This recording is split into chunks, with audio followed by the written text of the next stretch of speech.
our son real food. We give him options. We give him some fruit. We give him some vegetables. We give him meat. We give him fish. He is the one choosing to eat a mostly carnivore-based diet. Why do you think that's the case? Let's talk about it.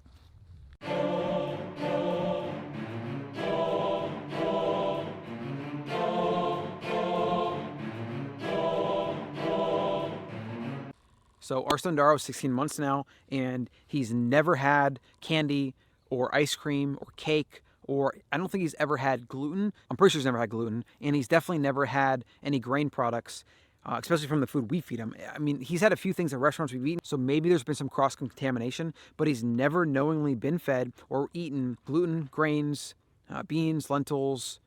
I don't think he's even had rice. And he's never had condensed sugar from any processed food. He's had fruit. He's had some strawberries and berries, and he has grapes from time to time, but they're kind of high in sugar. So his palate is pretty clean, right? He hasn't had the brain-altering effects of any of these heavily processed, sugar-laden foods. The point of today's video is showing you how we're giving him options and he's choosing what he wants. He will eat fruit. He likes fruit. We do give him options on that.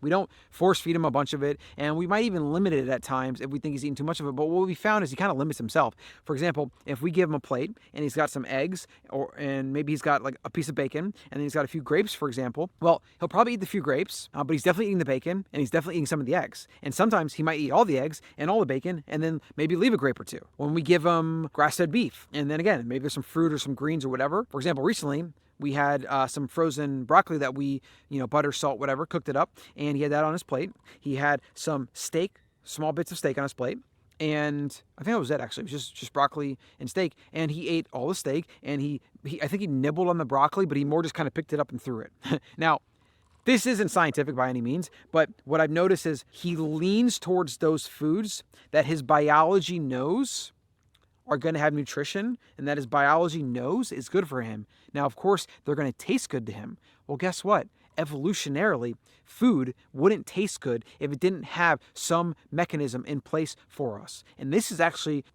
explain why processed foods taste good, but they're also bad for us. And also something like meat and steak tastes good, but it's very good for us, right? You have this manufactured food that is full of carbs. Carbs taste very good to us. Carbs in nature, if we found them, we would want to eat them because that would fatten us up. In the wild, you want to store body fat. You want to eat food every chance you get because guess what? There's no fridge, there's no refrigerator, and there's no grocery store. If you didn't eat food, you might die. And if you didn't eat food for long periods of time, you could eventually die. So it was not an option to our ancestors. They ate food when it was available, they stored as many calories as they could, and then they went on with their lives. Same thing with something like meat. Meat that's fatty, that's got some salt in it, that tastes really good. Our biology is going to crave those things. It's going to taste delicious to us because it is full of nutrition. The problem with the processed, highly palatable foods is they're engineered by corporations putting together in a way that's unnatural, that you're not going to find in nature, and our body enjoys it and gets dopamine and reward centers lighting up because it's going to help us gain fat. Well, guess what? Most people today don't want to gain fat. And I know I'm going a little bit off topic here. This is really about why my son is choosing a carnivore-based diet, but it just goes to show you some of the theory around and the explanations around why that's the case. I truly believe in my heart of hearts that if he ate nothing but really good grass-fed beef, maybe some wild game, and maybe mix it with some wild fish and sardines and oysters and things like that, that he would never have to eat another food his entire life, and he would be healthy, and he would live a long life, and he would have absolutely no modern Western disease, period. That's just all it comes down to. So if you want to learn more about the carnivore diet, the keto diet, any of these things, the theory behind it, why it is, why we give my son those options and I have no guilt whatsoever around it, why I believe that plants are actually a supplement to the diet and they're not the best human food. Animal products, especially fatty cuts of meat from red meat or fatty fish and things like that, are actually the best foods for humans. And because I believe that so thoroughly, without a shred of doubt, I have no reason whatsoever to have any fear or any shame or guilt around feeding those foods to him, or really what we're doing is giving them to him on a plate and then he's choosing, right? Because I thoroughly believe that is the natural human diet and it is real food and it is going to best express his genes and his biology.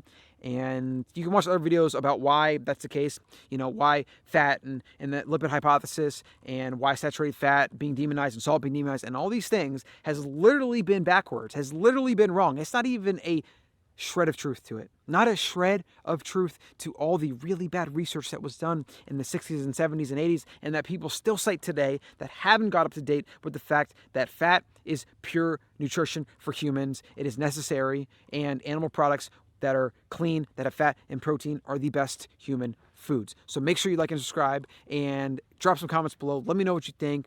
If you have any questions on this or you want to talk about it more, you can send me an email to colin@wildfoods.co, and I'll see you in the next one.